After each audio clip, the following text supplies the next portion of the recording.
ഒരൊറ്റ Instagram സ്റ്റോറിയിലൂടെ Prithviraj ഉണർത്തിയത് Stephen നെടുമ്പള്ളിയുടെ Abram ഖുറേഷിയുടെ മൊത്തം fan ബേസിനെയാണ്. രണ്ടാം ഭാഗത്തിനേറ്റ വിമർശനങ്ങളൊന്നും ആ കഥാപാത്രത്തിന്റെ മൂന്നാം വരവിനായുള്ള കാത്തിരിപ്പിനെ ബാധിച്ചിട്ടില്ലെന്ന കൃത്യമായ ഓർമ്മപ്പെടുത്തൽ.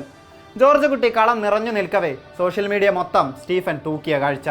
എൽ3യെക്കുറിച്ചൊരു അപ്ഡേറ്റ് അല്ല, എമ്പുരാന്റെ ഒരു ഫാൻ അടിച്ച് പൃഥ്വി സ്റ്റോറി ഇട്ടപ്പോൾ തന്നെ ലൂസിഫർ ഫ്രാഞ്ചൈസ് തീർന്നെന്ന് വിധി എഴുതിയവർ പോലും ഞെട്ടും വിധത്തിലുള്ള പ്രതികരണം. അത്രയ്ക്കാണ് അതിന് വരുന്ന റെസ്പോൺസുകൾ.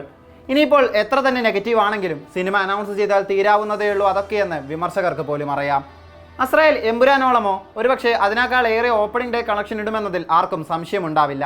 പാളിച്ചകളെല്ലാം തിരുത്തി സ്റ്റീഫന്റെ കഥയ്ക്കൊരു ഗ്രാൻഡ് എൻഡിങ് നൽകാനായാൽ എൽ3 മോളിവുഡിൽ കുറിക്കുക പുതുചരിത്രമാകും.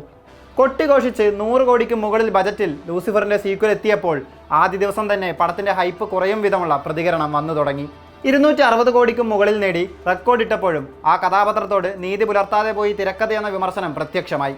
പിന്നാലെ വന്ന വിദ്വേഷങ്ങളും അഭിപ്രായങ്ങളും ഈ കഥയുടെ ക്ലൈമാക്സ് എൽ3 പിറവിയെടുക്കില്ലെന്ന മുൻവിധിയിലെത്തിച്ചു. പൃഥ്വിരാജോ മോഹൻലാലോ ആന്റണി പെരുമ്പാവൂരോ എവിടേക്ക് പോയാലും എല്ലാവർക്കും ചോദിക്കാനുണ്ടായിരുന്നത് എൽ3യെക്കുറിച്ചായിരുന്നു. ഈ കഥയ്ക്കൊരവസാനം ആഗ്രഹിക്കുന്നുണ്ടെന്ന് ഓരോ തവണയും പൃഥ്വി പറഞ്ഞു.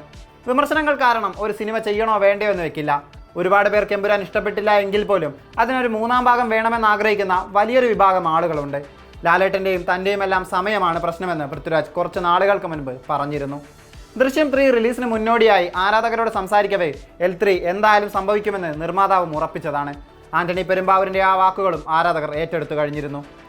നമ്മൾ ഇനിയും അറിയാത്ത സ്റ്റീഫൻ നെടുമ്പള്ളിയുടെ ബാക്കി കഥ എന്തായാലും പിറവിയെടുക്കുമെന്നത് തന്നെയാണ് ഇതെല്ലാം നൽകുന്ന സൂചന. പക്ഷേ അതിനായി കുറച്ച് കാത്തിരിക്കേണ്ടി വരുമെന്ന് മാത്രം. പല തരത്തിലുള്ള ചർച്ചകളാണ് സിനിമയെക്കുറിച്ച് ആരാധകർക്കിടയിൽ. അതിൽ പ്രധാനപ്പെട്ടത് സംഗീത സംവിധായകനെ മാറ്റണമെന്നതാണ്.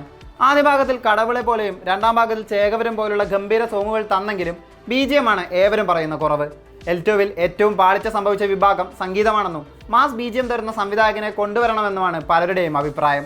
പൃഥ്വിരാജ് എന്ന സംവിധായകന്റെ തിരിച്ചുവരവുമാണ് മറ്റൊരു ഫാക്ടർ.